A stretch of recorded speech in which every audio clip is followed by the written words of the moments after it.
2 Chronicles 24, young Joash is influenced by Jehoiada.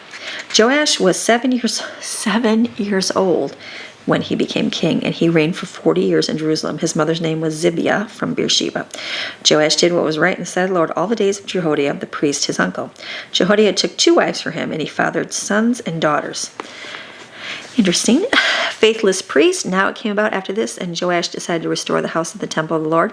He gathered the priests and the Levites and said to them, "Go out of the cities of Judah and collect money from all Israel to repair the house of your God from year to year, and see that you do it quickly." But the Levites did not act quickly.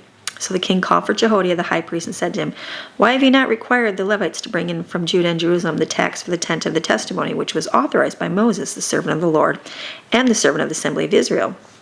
For the sons of Athaliah, that wicked woman, had broken into the house of God and had also used all the holy and dedicated things of the house for the Lord of the bells. So the temple is repaired. So at the king's command, they made a chest and set it outside by the gate of the house of the Lord. Then they made a proclamation in Judah and Jerusalem to bring in for the Lord the tax that Moses, the servant of God, imposed on Israel in the wilderness. All the officers and all the people rejoiced and brought their tax. They rejoiced and brought their tax. They were happy to give. And they dropped into the chest until they had finished, and the chest was full. It came about that whenever the Levites brought the chest to the king's official, and whenever they saw that there was a large amount of money, the king's secretary and the chief priest representative would come and empty the chest and take it and return it to the place. They did this day after day and collected a large amount of money. The king and Jehoiada gave it to those who did the work of the service of the house of the Lord, and they would hire masons and carpenters, and also those who worked in iron and bronze, to repair and restore the house of the Lord. So the workmen labored, and the repair work progressed in their hands, and they restored and organized the house of God in accordance with its specifications and strengthened it. When they had finished, they brought the rest of the money before the king and Jehoiada, and it was melted down and made into utensils for the house of the Lord. Utensils for ministering, for burnt offerings, and bowls, and utensils of gold and silver, and they offered burnt offerings in the house of the Lord continually all the days of Jehoiada. Now when Jehoiada grew old and was full of days, he died. He was 130 years old at his death. They buried him in the city of David among the kings because he had done good things in Israel and toward God in his house. Isn't that pretty cool? Joash is restoring that temple, right, under Jehoiada's guidance. So now he's dead. Then, now after the death of Jehoiada, the priest who had hidden Joash, the officials of Judah came and bowed down to King Joash, and the king listened to him. They abandoned the house of the Lord, the God of their fathers, and served the Asherah and the idols, so God's wrath came on Judah and Jerusalem for their guilt of sin. What? Yet God sent prophets among them to bring them back to the Lord. These prophets testified against them, but they would not listen. People.